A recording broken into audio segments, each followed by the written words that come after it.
વાસ્તુ પ્રમાણે આપણે જે પોઝિટિવ એન્ટ્રન્સ સાઉથ અને વેસ્ટમાં હોય બે ઝોન, અને એ છે ને આપણે અહીંયા આગળ એનું તો આપણે કંઈ કરી નથી શકવાના, પોસિબલ જ નહીં. જે બી છે એની તમારે જો અગર રેમેડીઝ કરવી હોય તો એની રેમેડીઝ કરવી. જો પોઈન્ટ આપણે માસ્ટર બેડરૂમ ઘરનો મેઇન જે ઝોન છે સાઉથ વેસ્ટ અને વેસ્ટ સાઉથ વેસ્ટ, એ ઘરની આ બાજુ આવે છે. બરાબર. આ સાઉથ સાઉથ વેસ્ટ નો જે ઝોન છે એ વેસ્ટેજ અને ડિસ્પોઝેબલ નો ઝોન છે. અહીંયા આગળ જો એમની સ્લીપિંગ પોઝિશન, હવે અત્યારે તમે જે બતાવ્યું છે એ પ્રમાણે અહીંયા ખનાઈનું છે, તો સ્લીપિંગ પોઝિશન ખનાઈની બી રોંગ થાય છે, સ્લીપિંગ પોઝિશન બી રોંગ થાય છે અને ઝોન પણ રોંગ. ઘરનો મેઇન સાઉથ વેસ્ટ ને વેસ્ટ સાઉથ વેસ્ટ તો અહીંયા આવે છે, તો અહીંયા તો બેડરૂમ લેવાનું બિલકુલ પોસિબલ નથી. બેડરૂમ જે છે ને સાઉથ સાઉથ વેસ્ટ કવર કરે છે. હવે મારું એ સજેશન છે કે તમારું આ સાઉથ સાઉથ વેસ્ટ નો બેડરૂમ જે છે એ તમે બી પોતે નહીં રાખો અહીંયા આગળ, અને ખનાઈ માટે બી ના રાખો. તો ખનાઈનો આ બેડરૂમ રાખો તો પોસિબલ છે. કેમ કે છે ને જો ગેસ્ટ તો ઓકેઝનલી આવતા હોય આપણા, ખનાઈને અહીંયા પરમેનન્ટ રહેવાનું સુવાનું હોય તો ડેફિનેટલી આ ઝોનમાં એને ના સુવાડે. ગેસ્ટ માટે ચાલે, એ ઓકેઝનલી આવતા હોય જતા હોય. અને તમારું જે છે ને અહીંયા આગળ, હવે આપણી પાસે બીજી કોઈ ચોઈસ નથી એટલે આપણે આ બેડરૂમ ચલાવવો જ પડશે. પણ સાઉથ વેસ્ટ નો નથી મળતો તો સેકન્ડ નંબરમાં સાઉથ મળે છે, એ એક પ્લસ પોઈન્ટ છે આપણા માટે. એમાં ફક્ત તમારે એટલું કરવું, હસબન્ડ વાઈફ બેમાંથી એક જણની સ્લીપિંગ પોઝિશન આવી જાય છે સાઉથમાં, એક જણની નથી આવતી, એક જણની સાઉથ સાઉથ ઈસ્ટમાં આવે છે. આમાં જે પ્રોબ્લેમ શું છે ખબર છે, ખનેનો બેડરૂમ શું આપણે આયા લીધો, હા, તો પછી મમ્મી પપ્પાનો બેડરૂમ અહીંયા ને ખનેનો રૂમ અહીંયા, ડિસ્ટન્સ પછી વધી જશે ને? ડિસ્ટન્સ ડેફિનેટલી વધશે, પણ વાસ્તુ પ્રમાણે શું છે એ પહેલા મારે તમને કહેવાની મારી ફરજ છે. પછી તમે એમ કહો કે નહીં આપણે એને અહીંયા જ રાખવું છે અને આપણે એને રેમેડીઝ કરીને આપણે અહીંયા જ કરશું, તો એ તમારો કોલ છે. પણ એક્ઝેક્ટલી શું છે એ તો પહેલા મારે તમને કહેવું પડે. આ બેડરૂમ તમારા માટે એકવાર ચાલી જાય, પણ ખનાઈ માટે કે ઇવન ઘરના કોઈ પણ મેમ્બર માટે આ બેડરૂમ સાઉથ સાઉથ વેસ્ટ છે, અને સાઉથ સાઉથ વેસ્ટ નો ઝોન જે છે ને ધેટ ઇઝ વેસ્ટેજ અને ડિસ્પોઝેબલ. એટલે ત્યાં આગળ હેલ્થ બગડે. હવે આગળ જતા એને ભણવાનું હોય તો એનું ભણવામાં, કેરિયર પર, ભણવા ઉપર ઇફેક્ટ પડે, તો એ વસ્તુ હું તો સજેસ્ટ નથી કરતો. પછી ફાઇનલ કોલ તમારે લેવાનો. અહીંયાનો ખનાઈનો બેડરૂમ ને અહીંયા મારો બેડરૂમ એવું રાખીએ તો વિચાર એવી ન ચાલે. ચલાવવા માટે કેવું છે, જો હવે આજે તમે છે ને મેઇન વ્યક્તિ તરીકે ઘરમાં આગળ વધવાના છો તો તમારી સાઉથ સાઈડની હોવી વધારે જરૂરી છે. નોર્થ સાઈડ, આ સાઈડ શું છે, વોટર એલિમેન્ટ છે. અહીંયા આગળ રહીને તો માણસ આમ ઠંડી પ્રકૃતિ વાળો થઈ જાય. જયારે અત્યારે શું છે, તમે હવે એન્જિન ગણાવો, તમે એન્જિન ફાસ્ટ ચાલે તો પાછળ બધા ફાસ્ટ ચાલવાના, એવું છે વસ્તુ. એટલે હું આ વધારે તમારા માટે પ્રિફર કરીશ, આ બિલકુલ નહીં કરું. અને ખનાઈ નો અહીંયા આગળ, એટલે એ બેડરૂમ નું તમે સમજી લો કે મમ્મી પપ્પાનો પરફેક્ટ છે, સિનિયર સિટીઝન છે, મોટા છે, તો નોર્થ ઇસ્ટ નો બેડરૂમ એમના માટે પરફેક્ટ છે, એમાં કોઈ વાંધો નથી. આમ આઈડિયલી તમારા માટે સાઉથ વેસ્ટ ને વેસ્ટ સાઉથ વેસ્ટ હોવું જોઈએ, પણ અહીંયા કઈ પોસિબલ જ નથી થવાનું.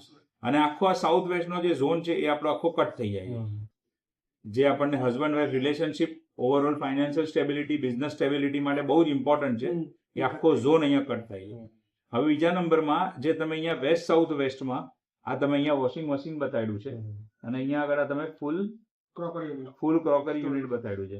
તો એમાં મારું એક સજેશન તમને એ છે કે તમે અહીંયા આગળ કંઈક પણ સેટ કરીને એક આ લોકોનું એવું કબાટ કે એવું સ્ટોરેજ આપો જેની અંદર એ લોકો એમની તિજોરી મૂકી શકે. એ જે ઝોન છે ને તમારો, એ વેસ્ટ સાઉથ વેસ્ટ એજ્યુકેશન ને સેવિંગ નો ઝોન છે, અને જે વેસ્ટ નો ઝોન છે that is gains and benefit. તો અગેન આપણે વેસ્ટમાં તો કાંઈ મૂકી નથી શકતા. આ ખૂણામાં પોસિબલ હોય તો તમે મૂકી શકો વેસ્ટમાં. ગેઇન્સ એન્ડ બેનિફિટના ઝોનમાં તમારે ગેઇન્સ અને બેનિફિટ જે વસ્તુથી જોઈતું હોય એ ત્યાં મૂકો તો એનાથી તમને બેનિફિટ વધારે. એજ્યુકેશન ને સેવિંગ છે, તો આગળ જતા ખનાઈને બુક્સ જે છે એ હું કહીશ કે અહીંયા આગળ તમે ડેફિનેટલી તમારે મૂકવા જોઈએ. એટલે અહીંયા આગળ એક એવું યુનિટ બનાવો જ્યાં તિજોરી બી આવે અને બુક્સ પણ મૂકી શકે. સ્ટોર રૂમમાં રીતે કરે તો ચાલે? સ્ટોર રૂમ થી ફરક નથી પડતો, એ તો આપણે બનાવ્યો છે એટલે સ્ટોર રૂમ બન્યો છે. બાકી તો કિચન જ હતું, બાકી કિચન હતું. અને એનાથી પણ વધારે કે ઝોન કયા મળે છે એ આપણે જોવાનું. હરેક ઘર જ્યાં જ્યાં જે ઝોન મળતો હોય એ ઝોન પ્રમાણે આપણે જોવું. ના ના 105 થી ના ચાલે. એનાથી શું થાય, આપણા ઘરમાં લક્ષ્મીનો સ્થિર વાસ થાય, લોંગ ટર્મ માટે સ્ટેબિલિટી આવે, લોંગ ટર્મ આપણું સેવિંગ ટકે. આપણે બધા ઈચ્છતા હોઈએ જે આપણા પૈસા હોય આપણી પાસે લોંગ ટર્મ બચવા જોઈએ. તો એ ગેઇન્સ અને બેનિફિટના ઝોનમાં મૂકો, યા તો એટલીસ્ટ એજ્યુકેશન ને સેવિંગના ઝોનમાં મૂકો તો સેવિંગ વધારે થાય. એ ભૂલથી બી તમે, મેં ગઈકાલે ગ્રીલ બનાવી તમને આવી હશે, તમે કીધું એ આ ઝોનમાં ભૂલથી બી મૂકેલી હોય ને તો એ તમને નુકસાન કરાવે. શું લાગે છે તો અહીંયા આગળ કરો, અને એ બી નથી થતું અને અહીંયા આગળ જ રાખવું છે તો ત્રીજો અને છેલ્લો ઓલ્ટરનેટિવ છે કે આની સ્ટ્રોંગ રેમેડીઝ કરીને પછી તમે અહીંયા યુઝ કરી શકો. આપણે જમીનની અંદર અત્યારે આપણું ફ્લોરિંગ કશું નથી થયું તો ફ્લોરિંગની અંદર આપણે જે વસ્તુઓ મૂકવી હોય, જે યંત્ર મૂકો હોય આજુબાજુ ઉપરથી એ બધું કરી આ WC ની રેમેડીઝ ને બધું કરી અને પછી તમે આને યુઝ કરી શકો. એ ત્રીજું ઓપ્શન છે. પણ પહેલા હું નેચરલ ઓપ્શન પ્રિફર તો આપણું છે ને ભાઈ આ બધું આખું કપાય જ હા, ફક્ત આટલો જ ખૂણો હા હોય આટલો છે. આવી જાય એટલે એની અંદર તમે કઈ રીતે કરી શકો માનો કે આમ તમે વોર્ડરોબ આમ લીધું એ એક્ઝામ્પલ, આખું સેટ છે ને હા તો એમની પોતાની તિજોરી અહીંયા તમે હા. અંદર આપી શકો. બાકીમાં કપડા આ બાજુ ને આ બાજુ કપડા ને બધું એ ગોઠવી શકાય. સાઉથ વેસ્ટમાં ફક્ત કપડા ને બધું મૂકવો એનો પ્રોબ્લેમ નથી. મેઇન સ્લીપિંગ પોઝિશન છે, હા આપણી તિજોરી છે, એ બધું સાઉથ વેસ્ટમાં આપણે અવોઇડ. ઘરનું બ્રહ્મસ્થાન છે એની અંદર બી જો આ મોટી કટ છે, આખું આ બ્રહ્મસ્થાન છે ને આખું કટ થઈ જાય છે. એટલે આ વસ્તુનું બી તમારે રેમેડીઝ ડેફિનેટલી કરવાની જરૂર છે. કોર્નર કટ છે, આ કટ છે, આ કટ છે, આ બી સાઉથ વેસ્ટમાં મોટી કટ છે. કટ થાય છે yes. South waste is consider most important for any kind of stability. Dressing ને એઝ ઇટ ઇઝ રહેવા દો. હા. અહીંયા ફૂલ સાઇઝ નો મિરર બી કોઈ પ્રોબ્લેમ હા. નથી, ચેરનો બી કોઈ પ્રોબ્લેમ નથી. બરાબર. હવે આ બેડરૂમ નું WC ક્યાં આગળ આવે છે? આવ્યું. અહીંયા આગળ હા. બતાડ્યું છે. હા તો બી એ નોર્થ ઈસ્ટમાં તો આવે છે. એટલે હવે એને તમારે શું કરવું પડે? કેમ કે નોર્થ ઈસ્ટ હેલ્થ નો ઝોન છે અને નોર્થ ઈસ્ટ તો ઓવરઓલ ભગવાનનો ઝોન છે. ભગવાનનો. એમાં WC તમારે નહીં ચાલે. પણ હવે અહીંયા કરશો તો હેલ્થમાં જશે, અહીંયા કરશો તો નોર્થ ઈસ્ટમાં જશે. અને અહીંયા કરશું તો આ તો આખો નોર્થ ઈસ્ટ નો હા, ઝોન છે. એ જ. એટલે આ તો આખો આમાં ઝોન છે. બરોબર. હવે આને માનો કે અહીંયા ફેરવો છો તમે તો it is north East which is health and healing. એટલે આ બંને જગ્યામાંથી ક્યાંય બી કરો નોર્થ WC રોંગ પોઝિશનમાં જશે જ. હા કેમ કે છે ને હરેક ઝોનના કલર પ્રમાણે એ બધું હું જ્યારે આપણે જે કરવાનું આવશે ત્યારે બધું કહીશ કયા ઝોનમાં કયા કલર યુઝ કરવાનો કયો નહીં કરવાનો. એ બધી જ વસ્તુ આપણે કન્સિડર કરીને પછી કરવું પડશે.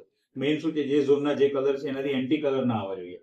એને ફ્રેન્ડલી કલર આવે યા તો એ ઝોનનો કલર આવે તો દેટ ઇઝ ફાઇન. હા આખો આ સાઈડનો એરિયા આખો છે ને આખો. એટલે એ શું એરિયા છે એ? સજ્જા છે આ બે રૂમ બહાર એક્સટેન્ડેડ છે સજ્જા છે અને પછી કઈ છે જ અચ્છા નહીં એક્સટેન્ડેડ છે હા. અને પછી અને ઓલો પાર્ટ અંદર ગયો. એટલે Okay. ધીસ ઇઝ અમારી વાસ્તુની લેંગ્વેજમાં એને કટ કહેવાય કે એ ઝોન આપણને મળતા નથી. તો આ સાઉથ ઈસ્ટ આ બધા ઝોન કટ થઈ ગયા. હવે સાઉથ ઈસ્ટ નો ઝોન છે એ ફિમેલ મેમ્બરની હેલ્થ સાથે કનેક્ટેડ હોય, બિઝનેસના કેશ ફ્લો સાથે કનેક્ટેડ હોય, સિક્યોરિટી સાથે કનેક્ટેડ હોય. સાઉથ ઈસ્ટ બી કટ થઈ ગયો, ટોટલ કટ થઈ ગયો છે ને આ બધું સાઉથ વેસ્ટ ટોટલ કટ. બસ રેમેડીઝ બધી જ વસ્તુની છે. પણ પહેલા શું છે એ મેં તમને સમજાવ્યું. તમારા જે બી ક્વેશ્ચન હોય એ પહેલા પૂછી લો.